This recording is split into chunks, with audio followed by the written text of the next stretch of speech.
some things that some of you may know, but I'll refer to first an interview that Janeane Garofalo gave on MSNBC a few days ago.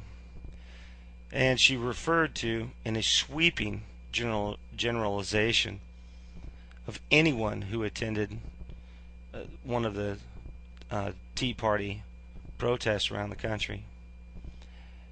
She downplayed the numbers.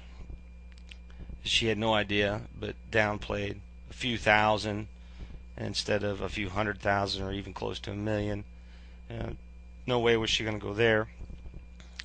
She was there to bash, and that's what she did.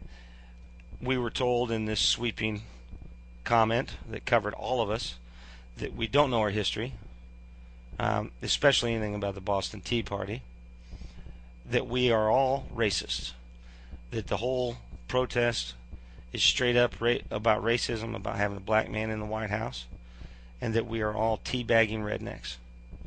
Now, if you haven't seen this interview, then right about now you think that I'm crazy, that I must be putting words in her mouth, that on national TV, on a news network responsible for reporting the news, which requires usually a two-sided conversation about most things, you might even think I'm making this up.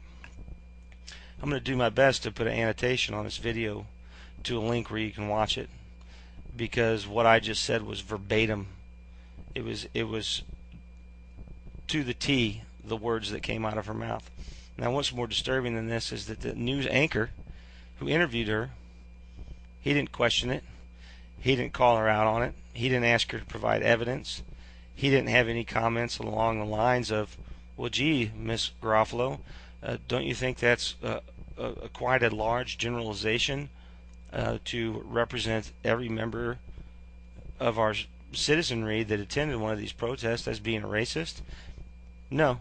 He sat back in his chair comfortably and, for all intents and purposes, agreed with her. Now, more sickening than these comments, MSNBC is owned by GE.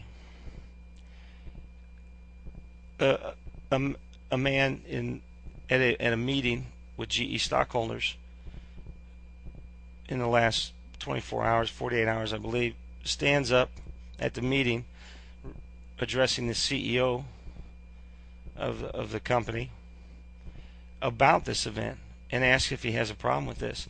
And he goes on by responding that, as far as he knows, MSNBC has responded and acted and reported the news diligently and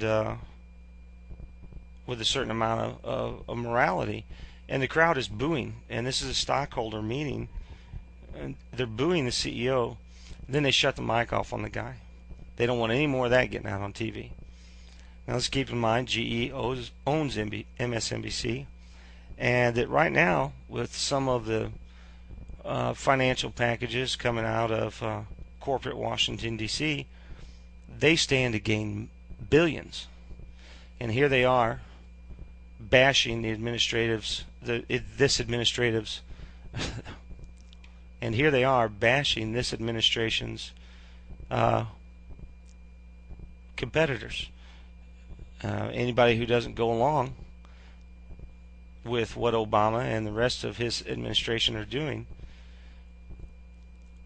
they're outright on TV slandering them, calling them racist, rednecks, and uneducated individuals. And in my limited history, I don't think I've ever seen anything so blatantly aggressive, tactless, and moralist ever happen on TV on a major news network and be allowed to happen scot-free. Now, I'm not a Republican. I'm not a Democrat. I don't know what I am. I know I don't like what I see, and I know I'm trying to share it with other people and find out what they think. Because in 2012, I can almost promise you I won't be voting Republican or Democrat. Because I truly believe that whichever one you vote for, it's going to be the guy that they want to win. So check this out. leave me some comments, some feedback. Share this information with other people. Subscribe to my channel right up there if you'd like to. I'll be doing more of this lately because I'm going to be laid up at the house even longer. So until then, you guys have a great day. Stay on Blind for Life.